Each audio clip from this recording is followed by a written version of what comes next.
नमस्कार। रामायण में मंथरा को कौन कौन नहीं जानता।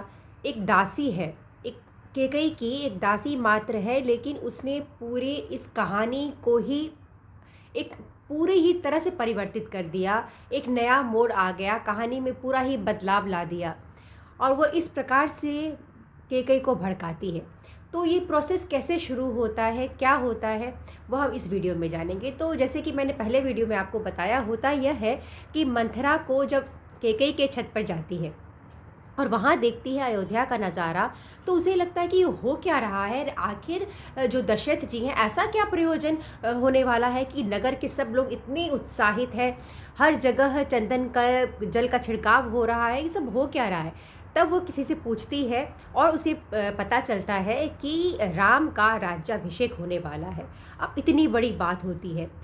वो जैसे ही ये सुनती है, वो बिल्कुल ही कैकई बिल्कुल क्रोध और विषाद दुख में आ जाती है और तुरंत नीचे उतरकर वह जाती है। मंथरा दुख में आ जाती है, तुरंत मंथरा वहाँ से नीचे उतरकर कैकई के महल में जाती है। अब वहाँ वह देखती है कि कैकई जो है वो आराम से लेटी हुई है, तो उसे बहुत क्रोध आ जाता है। वो उसे उठाती है और कहती है कि ये क्या कर रही हो, तुमको पता है कि क्या होने वाला है, इतना बड़ा चीज़ होने वाला है। तुम्हारे जो प्रियतम है राजा दशरथ के को टोट कसते हुए, व्यंग कसते हुए मंथरा कहती है, तुम्हारे जो प्रियतम है ऐसे तो बहुत तुम ये बखान करते हैं कि वो तुमसे बहुत प्रेम करते हैं, परंतु अब तुम भी बहुत बखान करती हो कि तुम्हें सौभाग्य मिला हुआ है, तुम्हें पति का प्यार मिला हुआ है, परंतु ये सब अस्थिर है और अब तुम्हारा यह सौभाग्य जाने वाला है। इतनी बड़ी बात हो गई है, तुम आराम से यहाँ लेटी हो।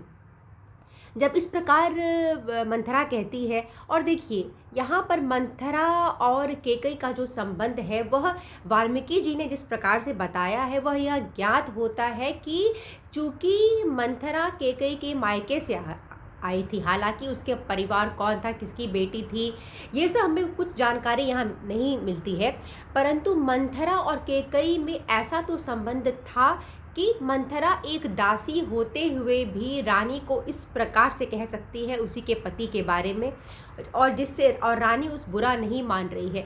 तो एक बहुत एक लेवल का अपनापन बोल सकते, एक पारदर्शिता इनके रिलेशन में जो है वो दिख रहा है। परंतु कैकई जो है वो इस प्रकार जब मंथरा कहती है, तो कैकई माता है वो बोलती है कि क्या हो गया, तुम इस प्रकार से क्यों बोले जा रही हो, ऐसा लगता है कि तुम्हें कोई बहुत बड़ा दुख हुआ है, बताओ कारण क्या है। अब मंथरा कहती है कि देखो कैकई, राम का राज्याभिषेक होने वाला है, इतनी बड़ी बात है, और राम के राज्याभिषेक के साथ ही तुम्हारा सौभाग्य जो है वो बिल्कुल समाप्त हो जाएगा, और तुम्हारे उदय में ही मेरा उदय है, और तुम्हें यदि संकट में तुम पड़ती हो तो वह संकट मुझे भी झेलना पड़ेगा। तो मंथरा का जो कैरेक्टर है वो यहाँ पर एक तरह से बिल्कुल ही अपने आप को क्लियरली बोल रही है कि कैकई के ग्रोथ के साथ ही उसका ग्रोथ है। तो इसीलिए वह कैकई को यह बात बता रही है। तो वो क्लियर है कि मुझे अपना ग्रोथ देखना है, चाहे वो नैतिक अनैतिक से मंथरा का कोई लेना देना नहीं है। वह भली भांति जानती है कि राम ज्येष्ठ पुत्र हैं, तो इस नाते राज्याभिषेक तो उनका होना ही चाहिए, परंतु फिर भी वह भड़काने का प्रयत्न करती है। तो वो नैतिक अनैतिक कोई मार्ग नहीं देखती, बस परिणाम तक पहुंचना चाहती है कि किसी भी तरह से भरत का राज्याभिषेक हो जाए, ताकि वह कैकई की जो दासी है वह कैकई की दासी है, तो कैकई जब राजमाता बनेगी तो स्वभाव से बात है कि उसका भी ये महल में वर्चस्व होगा, वो भी बढ़ चढ़ कर रहेगी। और यह बात वो कहती भी है कैकई से। तो कैकई सुनती है कि राम का राज्याभिषेक होने वाला है, और इसके बाद वो जो मंथरा है वो अलग अलग चीज़ों से कैकई को भड़काने का प्रयत्न करती है। तो सबसे वो जो बोलती है कि कैकई को कि तुम्हारे पति जो दशरथ हैं वह तुमसे हमेशा चिकनी चुपड़ी प्रेम भरी बातें करते हैं, परंतु ऐसा प्रतीत होता है कि तुमने किसी सांप को पाल रखा है, और यह तुम्हें मतलब कहने का मतलब है कि दशरथ एक प्रकार से सांप है जिसका सेवा सत्कार करती है कैकई, परंतु वह कैकई के कैकेयी के जीवन को नहीं देख रहे हैं, वह कौशल्या को ही देख रहे हैं। तो कहती भी है कि तुम कहती हो कि तुम्हें सौभाग्य मिला है पति से, परंतु अर्थ से, अर्थात प्रॉपर्टी से, अर्थ से तो वह अपनी बड़ी रानी कौशल्या को संपन्न करने जा रहे हैं।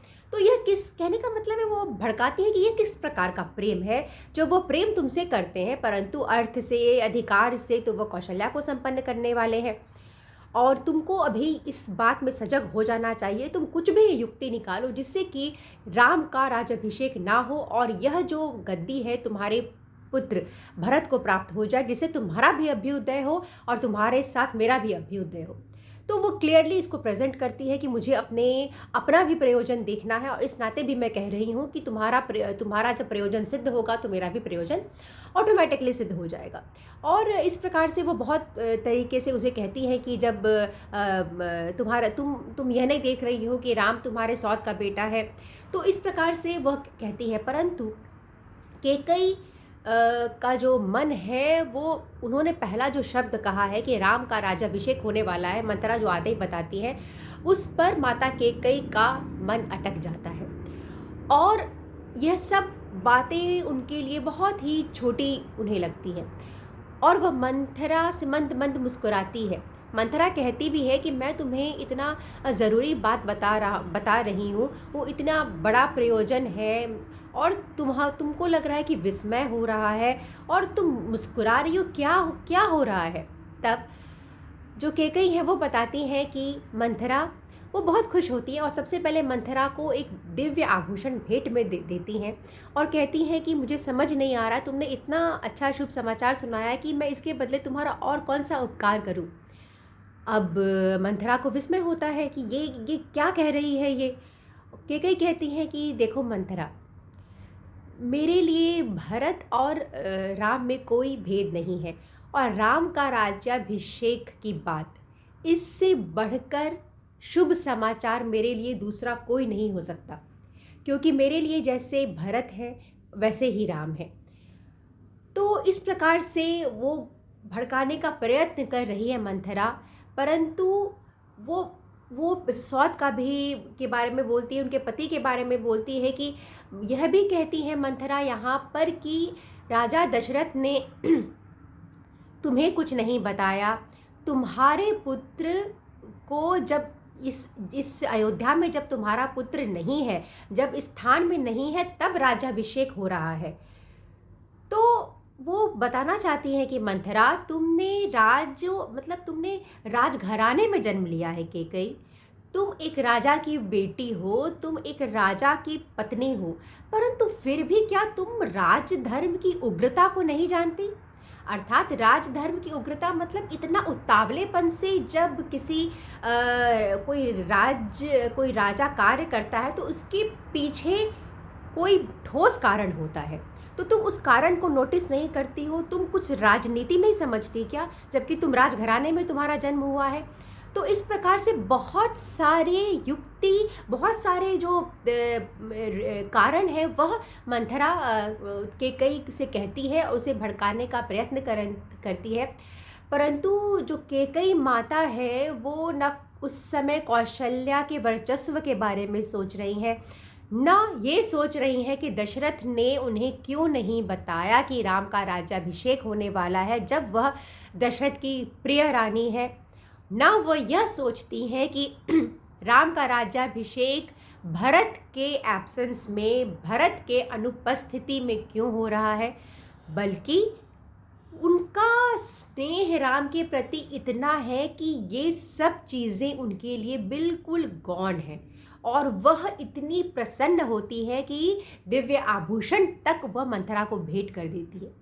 अब देखिए, एक इतनी बड़ी रानी, घर में, महल में सबको पता है इस बारे में, अयोध्या के लोगों को पता है, अयोध्या के लोग खुशी मना रहे हैं, और कैकेयी है दशरथ की सबसे प्रिय रानी, जिन्हें दशरथ संभवतः राम के बाद सबसे अधिक स्नेह और प्रेम वह कैकेयी से ही करते थे।